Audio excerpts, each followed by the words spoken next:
आगे बढ़ रहे हैं और बात कर रहे हैं नए साल की। तो देखिए, साल 2024 का आगाज हो चुका है और इस साल की सबसे बड़ी सियासी घटना होगी लोकसभा चुनाव। पिछले 2 बार के चुनाव में नरेंद्र मोदी प्रचंड बहुमत के साथ रथ पर सवार दिखे, लेकिन इस बार उनका सामना एक गठबंधन से होने जा रहा है। यानी मोदी के सामने एक नहीं बल्कि कई दल एक साथ सामने आ रहे हैं और फिर भी मोदी के खिलाफ विपक्षी दलों में ना तो एकजुटता दिख रही है और ना ही आत्मविश्वास दिख रहा है। ये हमारे स्पेशल रिपोर्ट में आपको दिखा रहे हैं।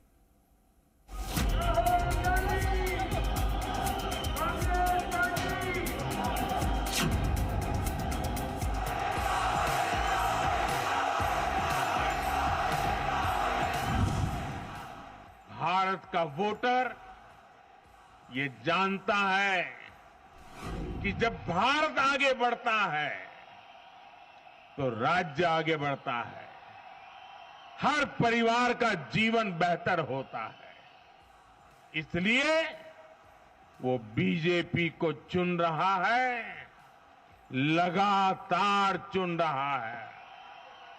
और कुछ लोग तो कह रहे हैं कि आज की इस हैट्रिक ने 24 की हैट्रिक की गारंटी दे दी है। क्या 2024 में जीत की हैट्रिक की गारंटी है? क्या जनादेश बीजेपी के सामने नतमस्तक होगा?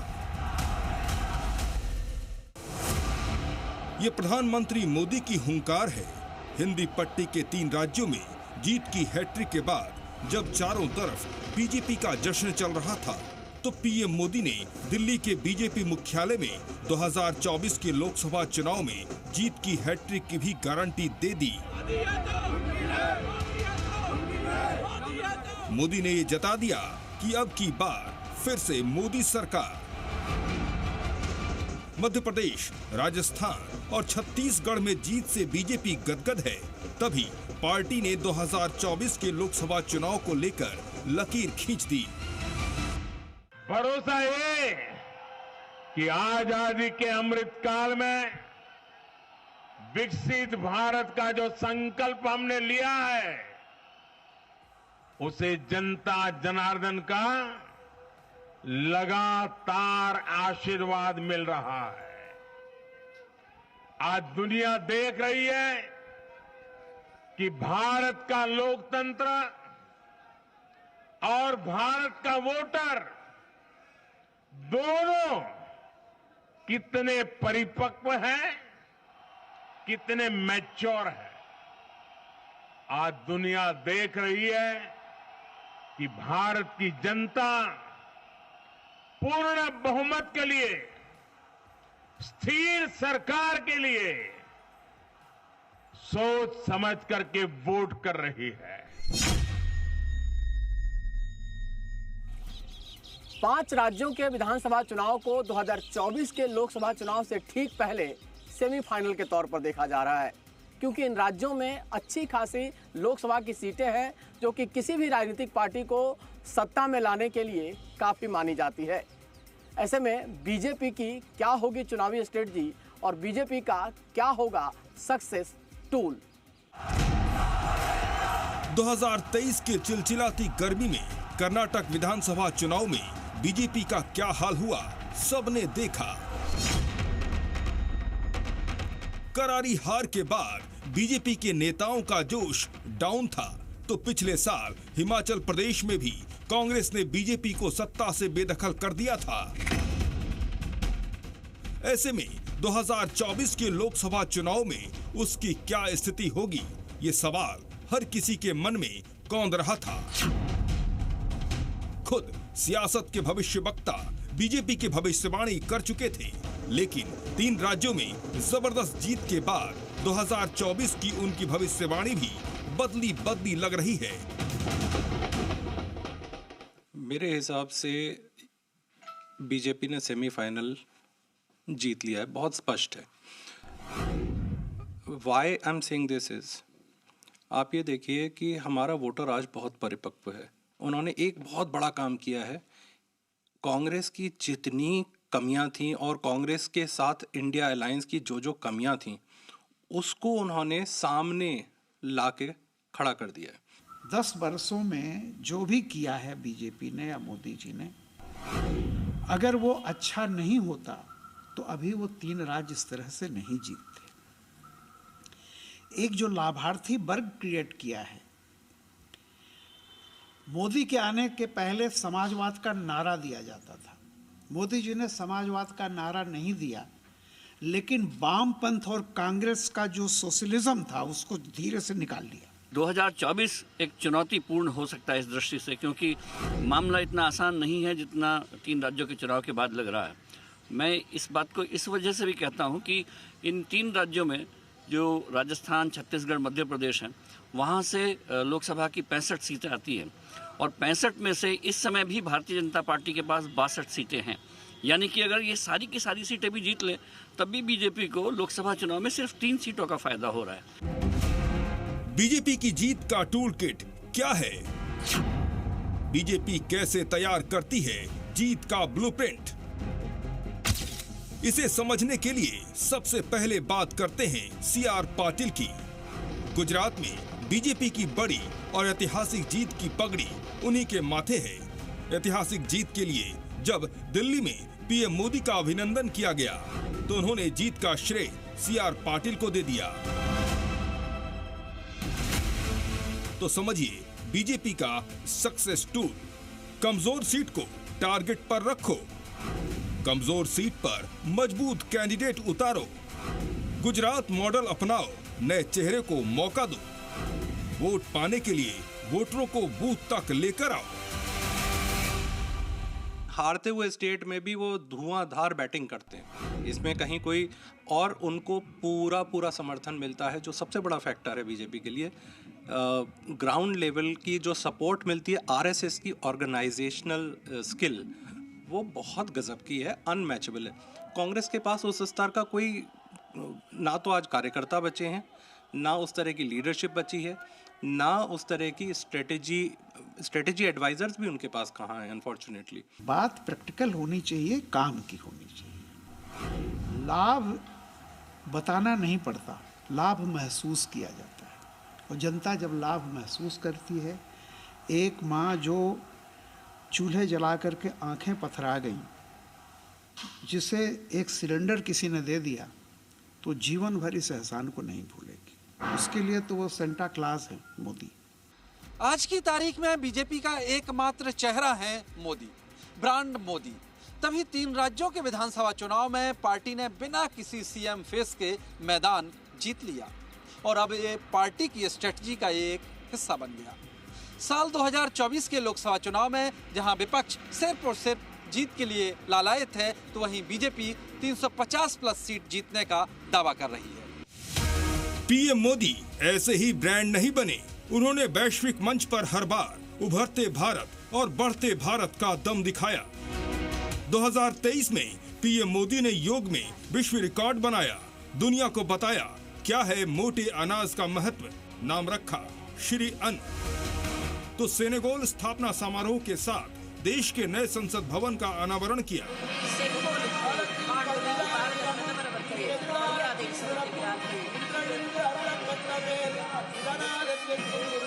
सांस्कृतिक कूटनीति में भी मोदी का कोई सानी नहीं। विदेशी मेहमानों के साथ मोदी ने उपहारों का जमकर आदान प्रदान किया। कोरोना महामारी के बाद 2023 में भारत एक मददगार और ताकतवर ग्लोबल पावर के रूप में उभरा। अंतर्राष्ट्रीय स्तर पर भारत की स्थिति बेहतर हुई तो ग्लोबल रैंकिंग में मोदी ने अपनी जबरदस्त प्लानिंग के बूते देश को मजबूत किया। पहले सभी लोग जीत के आना है, जीत के लिए क्या करना उसके बारे में हम सोचे। कौन प्राइम मिनिस्टर बनना ये बाद में की बात है। एमपीज अगर नहीं है तो प्राइम मिनिस्टर की बात करके क्या फायदा है। तो इसीलिए हम पहले अपनी संख्या बढ़ाने के लिए एक होकर सभी लोग लड़ के हम मेजॉरिटी लाने की कोशिश करेंगे। जाहिर है ब्रांड मोदी देश के जनमानस पर सिर चढ़कर बोल रहा है, विधानसभा चुनाव के सेमीफाइनल में बिना सीएम फेस के बीजेपी की बम्पर जीत उसका उदाहरण है। कांग्रेस पार्टी और उसकी इंडिया टीम घबराई हुई है। दिलचस्प बात यह है कि अगर नरेंद्र मोदी 2024 का लोकसभा चुनाव जीतकर तीसरी बार प्रधानमंत्री बनने में कामयाब होते हैं तो वे देश के पहले प्रधानमंत्री जवाहरलाल नेहरू के एक रिकॉर्ड की बराबरी कर लेंगे। ऐसा करने वाले नरेंद्र मोदी देश के इकलौते नेता होंगे। आजादी के बाद 76 सालों में ऐसा कर पाने में दूसरा कोई नेता कामयाब नहीं हुआ है। कोई भी किसी प्रकार का संदेह नहीं कि मोदी जी थर्ड टर्म में ना सिर्फ आ रहे हैं और सबसे लोकप्रिय लीडर बनके और पूरी वैलिडिटी के साथ आ रहे हैं। Nehru ji was foisted upon the country in the first term, उसके बाद में जीते हैं, ठीक है, लेकिन मोदी जी अपनी मेरिट पे आए हैं, अपने काम पे आए हैं, उनका काम बोल रहा है, इसमें कहीं किसी को कोई संदेह होना ही नहीं चाहिए।